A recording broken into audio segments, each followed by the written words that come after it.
안녕하십니까. 충신대학교 신학대학원 명예교수 박용규입니다.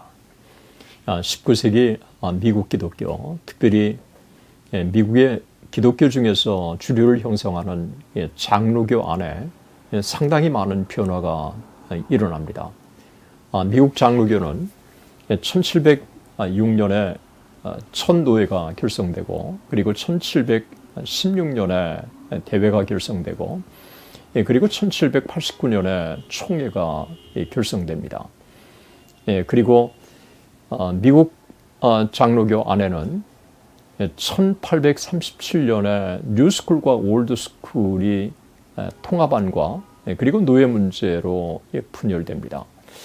이 1837년에 뉴스쿨과 올드스쿨의 분열의 과정, 그리고 그 이후에 진행된 남북전쟁으로 인한 또 뉴스쿨은 남과 북으로, 그리고 올드스쿨도 남과 북으로, 그래서 1861년 남북전쟁이 일어날 때 미국 장로교는 4개로 나누어졌습니다.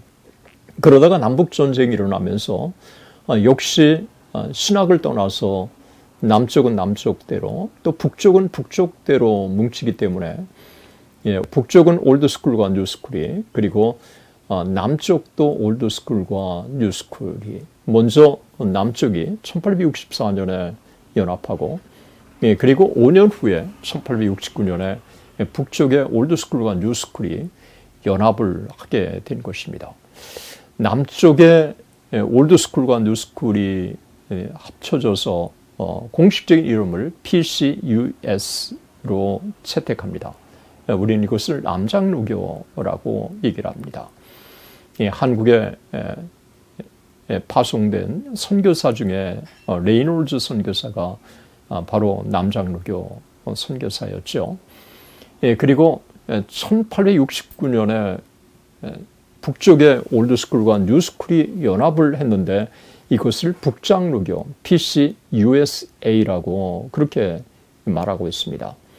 바로 PCUSA 북장로교 선교사를 한국에 파송받은 사람이 언더우드, 그리고 세밀 마페, 그레암 리, 스왈런, 그리고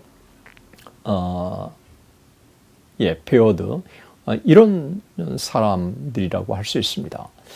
사실 오늘의 강의는 한국의 기독교 역사를 이해하는데 상당히 중요한 배경이 된다고 할 수 있습니다. 오늘의 강의, 이 부분을 여러분들과 함께 같이 나누도록 하겠습니다. 미국 장로교는 1837년 신학파와 구학파로 분열되었습니다. 그 배경에는 복잡한 역사적인 배경이 존재합니다. 독립 이후 낙관주의적 세계관의 등장, 유럽 계몽주의의 영향, 청교도 칼빈주의의 수정, 사회개혁운동, 회중교회와의 연합과 노예 문제 등 여러 요인들로 인해서 미국에서는 그 갈등과 대립이 더욱 심했습니다. 이 중에서 회중교회와의 연합안과 1840년대, 50년대 노예 문제는 최대 주제였습니다. 구학파와 신학파의 분열을 이해하기 위해서는 미국 장로교 안에 존재한 중요한 흐름을 파악할 필요가 있습니다. 미국 장로교 총회는 1789년 결성되어서 1837년 구학파와 신학파로 분열될 때까지 거의 반세기 동안 통일성을 유지했습니다. 분열의 씨앗은 처음부터 장로교 안에 존재했습니다. 처음 미국 장로교가 형성되었을 때 장로교회 안에는 2개의 흐름이 존재했기 때문에 그렇습니다. 하나는 뉴 잉글랜드 출신의 목회자들과 그리고 스코틀랜드, 아일랜드 출신의 목회자들이었습니다. 전자는 시대적 변화에 민감하게 대처하였고 미국에서 일고 있는 부흥운동에 대해서도 적극 참여하고 독립운동 때도 미국 독립에 적극적이었습니다.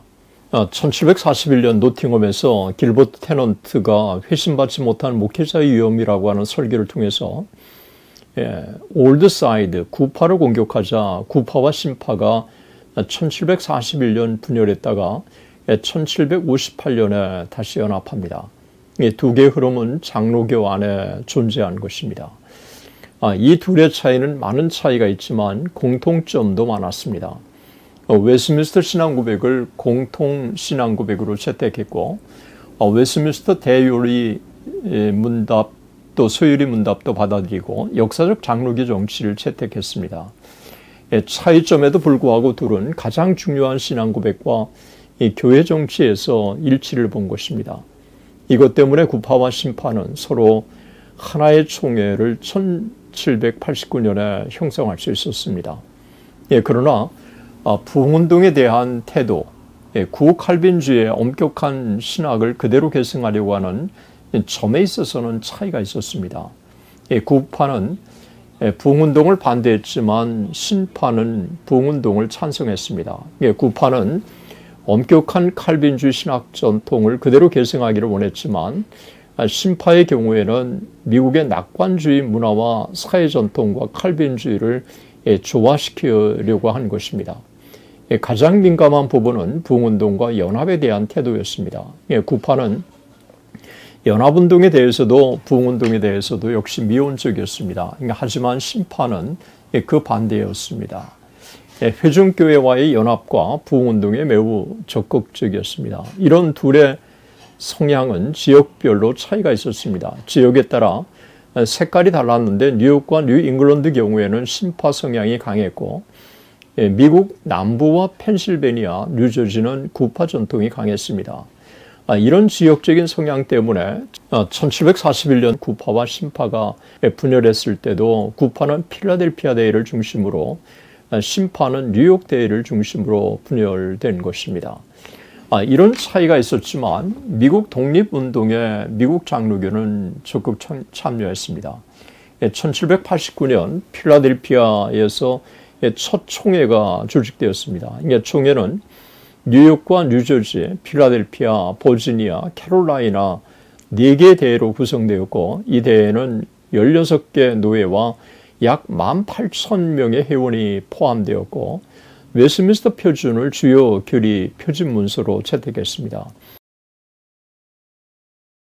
미국의 독립은 미국 장로교에 대단한 자극과 도전과 발전의 기회를 제공한 것입니다.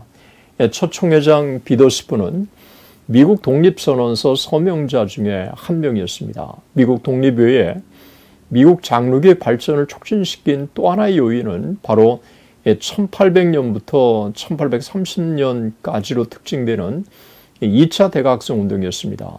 2차 대각성 운동은 미국 장로교만 아니라 미국 신례교, 감리교, 회중교회를 비롯한 거의 모든 개신교 교단들의 성장을 가져다 준 것입니다. 제2차 대각성 운동은 내지 선교를 촉발시켜서 선교열이 강하게 장로교 안에 일어났습니다. 선교사 파송이 활발하게 진행되면서 선교열이 가열되었고 장로교와 회중교회가 중복으로 같은 선교지에 선교사를 파송하는 현상도 나타난 것입니다. 반면 선교사가 파송되지 않는 지역도 있어서 서로 협력하여 선교를 추진할 필요성이 강하게 제기된 것입니다.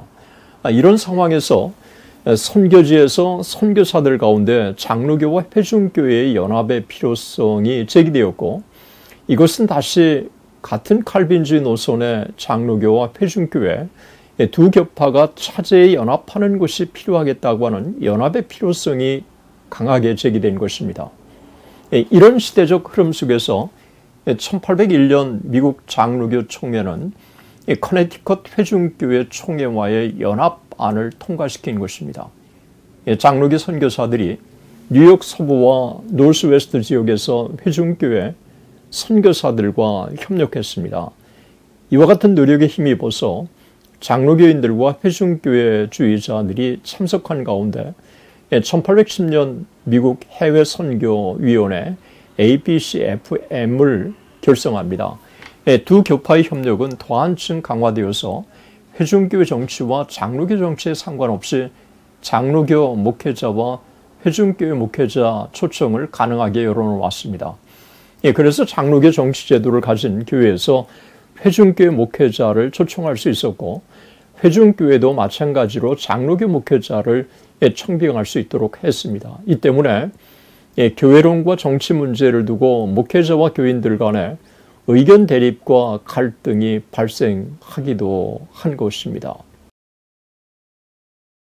1800년부터 1837년 사이에 미국 안에는 2차 대각성 운동이 일어나는 동안 전에 없는 변화가 일어났습니다. 유니테리안주의의 급성장, 전통적인 칼빈주의 신학의 수정을 동반한 부흥운동, 노예 폐지론 이슈가 바로 그것입니다. 유니테리안은 이성과 의지를 강조하고 삼위일체 신앙을 부정하고 구원론에 있어서도 상당히 폭넓은 관점을 가졌기 때문에 전통적인 칼빈주의에 상당히 비판적이었습니다. 19세기 접어들어서 수많은 교회들이 유니테리안으로 넘어갔습니다. 청교도들이 설립한 하버드 대학이 제일 먼저 유니테리안의 온상이 된 것입니다. 1805년 유니테리안주의자인 헨리 웨어가 하버드 대학의 총장에 선출되었고 다시 2년 후에 자유주의자인 사뮤엘 웨버가 하버드 대학의 총장으로 선출되면서 하버드 대학은 완전히 유니테리안 온상으로 바뀐 것입니다. 하버드 대학 출신의 목회자들이 회중교회를 상당히 많이 담임했는데 담임하면서 상당수의 회중교회가 유니테리안으로 넘어간 것입니다. 피어슨과 다른 보수주의자들은 하버드 신학부의 신학적인 변천에 강하게 맞서서 신학교를 하나 설립하는데 그 학교가 바로 앤도버 신학교입니다. 이 학교는 프린스턴 신학교와 더불어서 미국의 보수적인 이 칼빈주의 신앙을 수호하는데 상당히 중요한 역할을 감당했습니다. 앤도버 신학교 설립은 하버드 대학 안에 자유주의 문제를 두고 이를 지지하는 이들과 이를 반대하는 두 개의 흐름이 존재한다는 것을 보여준 것입니다. 1800년부터 1830년으로 특징되는 2차 대각성 운동 기간 동안 찰스 피니가 구원에 있어서 인간의 책임을 지나치게 강조합니다. 이런 흐름에 신학적인 배경을 제공해 준 인물이 바로 뉴헤이븐 신학의 대변자 나다니엘 테일러였습니다. 1822년 예일대학교 교수로 임명된 테일러는 인간의 원죄를 부정하고 많은 부분에 있어서 구원론을 진보적인 방향으로 해석을 했던 것입니다. 오늘의 강의는 여기까지입니다. 대단히 감사합니다.